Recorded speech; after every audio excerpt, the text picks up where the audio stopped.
یا کسی پر حملہ کرے تو خدائے یہودا اسے انسان سے خنزیر یا بندر کی شکل میں تبدیل کر دیتا ہے۔ اکرمہ دیکھ چکا تھا کہ کعب بن اسد کی نیت ٹھیک نہیں ہے، وہ شراب پیتا چلا جا رہا تھا۔ اکرمہ نے شراب پینے سے انکار کر دیا تھا۔ اس نے ابو سفیان سے کہا کہ وہ فیصلہ کر کے ہی واپس آئے گا، تم کل حملہ کرو یا ایک دن بعد کرو، ہم تمہاری نیت کو عملی صورت میں دیکھ کر فیصلہ کریں گے کہ تمہیں یرغمال میں اپنے آدمی دیے جائیں یا نہ دیے جائیں۔ اکرمہ نے کہا، اس سے پہلے ہم تمہیں ایک آدمی بھی نہیں دیں گے، میں کہہ چکا ہوں کہ یرغمال کے بغیر ہم کچھ نہیں کریں گے۔ کعب بن اسد نے کہا، جو ہی تمہارے آدمی ہمارے پاس پہنچ جائیں گے ہم تمہاری منشا کے مطابق مدینے کے اندر کھلبلی مچا دیں گے، تم دیکھنا کہ ہم محمد کی پیٹھ میں کس طرح چھرا گھونپتے ہیں۔ اکرمہ اٹھ کھڑا ہوا اور غصے میں بولا، تم بدتینت ہو، تمہاری نیت صاف ہوتی تو تم کہتے کہ مجھے کسی ضمانت کی ضرورت نہیں، آؤ مل کر مسلمانوں کو مدینے کے اندر ہمیشہ کے لیے ختم کر دیں۔ مجھے اگر حکم ماننا ہی ہے تو میں محمد کا حکم کیوں نہ مان لوں؟ کعب بن اسد نے اکرمہ کا غصہ دیکھتے ہوئے کہا، ہم مسلمانوں کے ساتھ رہتے ہیں، جو تحفظ ہمیں ان سے مل سکتا ہے وہ تم نہیں دے سکو گے۔ مورخ ابن حشام اور ابن سعد نے لکھا ہے کہ نعیم رضی اللہ عنہ بن مسعود کا چھوڑا ہوا تیر نشانے پہ لگا۔ اکرمہ غصے کے عالم میں کعب بن اسد کے گھر سے نکل آیا۔ یہودیوں اور اہل قریش کا معاہدہ جو اگر برقرار رہتا تو مسلمانوں کی کمر ٹوٹ جاتی، کعب کے گھر کے اندر ہی ٹوٹ گیا۔ جب اکرمہ کعب بن اسد سے ملنے جا رہا تھا اس وقت نعیم رضی اللہ عنہ بن مسعود اپنے قبیلے کے سردار غطفان کے پاس بیٹھے ہوئے تھے۔ اس کے ساتھ بھی انہوں نے کعب بن اسد کے متعلق وہی باتیں کی جن باتوں سے وہ ابو سفیان کو بھڑکا چکے تھے۔ ابو سفیان نے غصے میں آ کر غطفان کو بلا لیا۔ غطفان نے اپنے سالار اینیا کو بلا لیا، کیا تم نے سنا ہے کہ کعب بن اسد ہمیں دھوکہ دے رہا ہے؟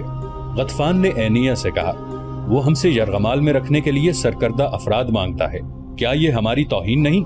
سردار غطفان، سالار اینیا نے کہا، میں تمہیں پہلے کہہ چکا ہوں کہ میرے ساتھ میدان جنگ کی بات کرو، میں آمنے سامنے کی لڑائی جانتا ہوں، مجھے اس شخص سے نفرت ہوگی جو پیٹھ کے پیچھے آ کر وار کرتا ہے، اور مجھے اس شخص سے بھی نفرت ہوگی جس کی پیٹھ پر وار ہوتا ہے، اور پھر تم یہودیوں پر اعتبار کرتے ہو۔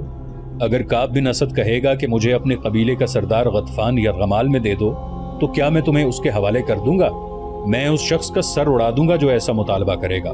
نعیم رضی اللہ عنہ بن مسعود نے کہا، میں ان یہودیوں کو اپنے قبیلے کی ایک بھیڑ یا بکری بھی نہ دوں، خدا کی قسم کعب نے ہماری توہین کی ہے۔ ابو سفیان کیا کہتا ہے؟ غطفان نے نعیم رضی اللہ عنہ سے پوچھا۔ یہ بات سن کر ابو سفیان غصے سے کانپنے لگا۔ نعیم رضی اللہ عنہ نے کہا، ابو سفیان کہتا ہے کہ وہ کعب بن اسد سے اس توہین کا انتقام لے گا اور اسے انتقام لینا چاہیے۔ سالار اینیا نے کہا، بنو قریظہ کی حیثیت ہی کیا ہے؟ وہ ہمارے اور مسلمانوں کے درمیان اس طرح پس جائیں گے کہ ان کا وجود ہی ختم ہو جائے گا۔ خالد کو آج مدینے کی طرف جاتے ہوئے وہ وقت یاد آ رہا تھا جب اکرمہ بنو قریظہ کی بستی سے واپس آیا تھا۔ خالد دوڑتا ہوا اس تک پہنچا تھا، ادھر سے ابو سفیان گھوڑا دوڑاتا ہوا آ گیا۔ اکرمہ کے چہرے پر غصے اور تھکن کے گہرے آثار تھے۔ کیا خبر لائے ہو؟ ابو سفیان نے اس سے پوچھا۔ خدا کی قسم ابو سفیان، میں نے کعب سے زیادہ بدتینت انسان پہلے کبھی نہیں دیکھا تھا۔ اکرمہ نے گھوڑے سے کود کر اترتے ہوئے جواب دیا، نعیم نے ٹھیک کہا تھا، کیا اس نے ہم سے یرغمال میں رکھنے کے لیے آدمی مانگے ہیں؟ خالد نے پوچھا تھا۔ ہاں خالد، اکرمہ نے کہا تھا، اس نے مجھے شراب پیش کی اور میرے ساتھ اس طرح بولا جیسے ہم اس کے مقروض ہیں۔ اس نے کہا کہ پہلے یرغمال میں اپنے آدمی دو، پھر میں مدینے کے اندر شب خون ماروں گا۔ کیا تم نے اسے کہا نہیں کہ اہل قریش کے سامنے بنو قریظہ کی حیثیت اونٹ کے مقابلے میں ایک چوہے کی سی ہے؟ خالد نے کہا تھا، کیا تم نے اس کا سر اس کے کندھوں سے اتار نہیں دیا؟ میں نے اپنا ہاتھ بڑی مشکل سے روکا تھا۔ اکرمہ نے کہا، اس کے ساتھ ہمارا جو معاہدہ ہوا تھا وہ میں توڑ آیا ہوں۔ تم نے اچھا کیا، ابو سفیان نے دبی دبی آواز میں کہا تھا۔ تم نے اچھا کیا، اور وہ پرے چلا گیا تھا۔ یہ کوئی بہت پرانا واقعہ نہیں تھا، 1.5-2 سال پہلے ہی کی بات تھی۔ آج جب خالد مدینہ کی طرف جا رہا تھا تو یہ جانا پہچانا رستہ اسے اجنبی سا لگ رہا تھا۔ کبھی اسے ایسا محسوس ہونے لگتا جیسے وہ خود اپنے لیے اجنبی ہو گیا ہو۔ اسے ابو سفیان کا افسردہ چہرہ نظر آنے لگا۔ خالد نے محسوس کر لیا تھا کہ ابو سفیان مدینے پر حملے سے منہ موڑ رہا ہے۔ خالد اور اکرمہ وہیں کھڑے رہ گئے تھے۔ کیا سوچ رہے ہو خالد؟ اکرمہ نے پوچھا تھا۔ کیا تم میری تائید نہیں کرو گے کہ میں اس شخص ابو سفیان کی موجودگی کو صرف اس لیے برداشت کر رہا ہوں کہ یہ میرے قبیلے کا سردار ہے؟ خالد نے اکرمہ کو جواب دیا تھا، اہل قریش کو ابو سفیان سے بڑھ کر بزدل سردار اور کوئی نہیں ملے گا۔ تم پوچھتے ہو کہ میں کیا سوچ رہا ہوں؟ میں اور زیادہ انتظار نہیں کر سکتا۔ میں نے خندق کو ایک سرے سے دوسرے سرے تک دیکھا ہے۔ ایک جگہ خندق کم ہے اور زیادہ گہری بھی نہیں ہے، ہم وہاں سے خندق کے پار جا سکتے ہیں۔ اگر تم میرا ساتھ دو تو میں آج ہی ابھی اسی جگہ سے چند سوار خندق کے اس پار لے جانا چاہتا ہوں۔ ابو سفیان کسی غیبی مدد اور سہارے کا انتظار کرنا چاہتا ہے تو کرتا رہے، میں تمہارا ساتھ کیوں نہ دوں گا خالد، اکرمہ نے کہا تھا۔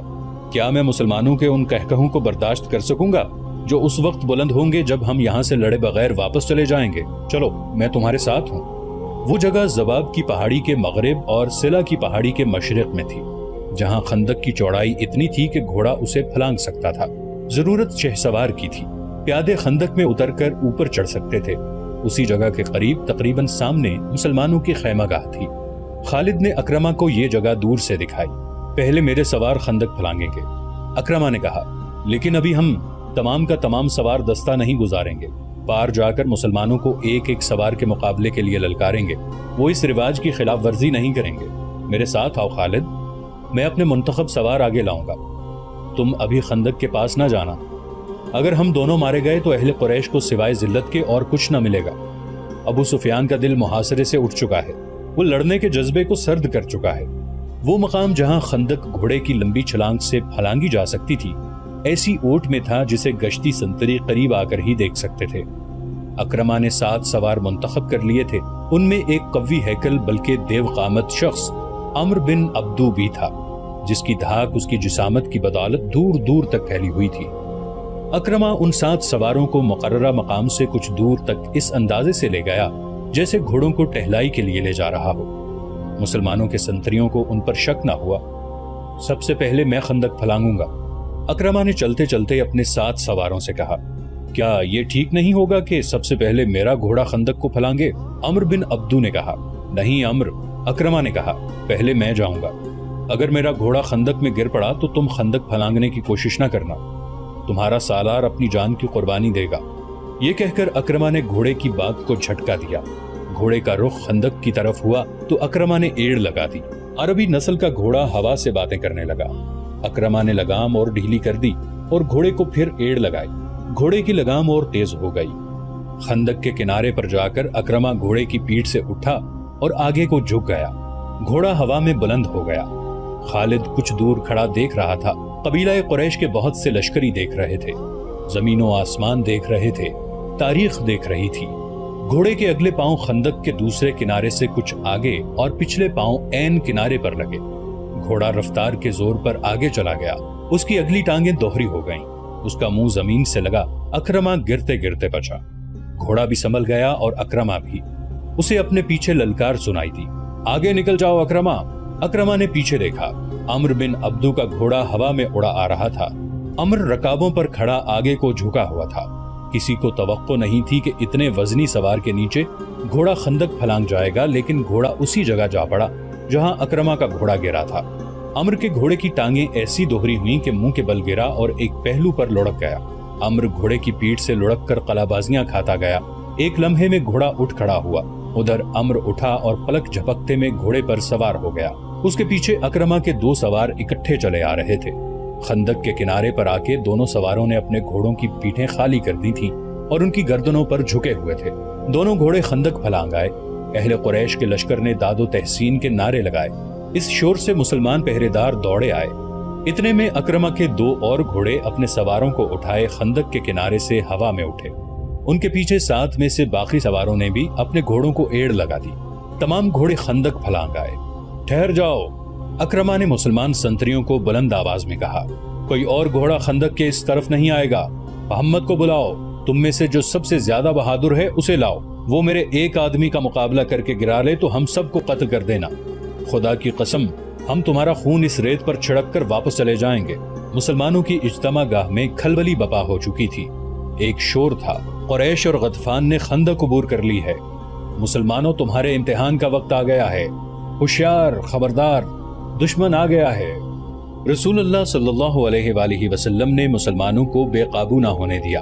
آپ صلی اللہ علیہ وآلہ وسلم نے دیکھ لیا تھا کہ اہل قریش خندق کے پار کھڑے قہقہ لگا رہے ہیں۔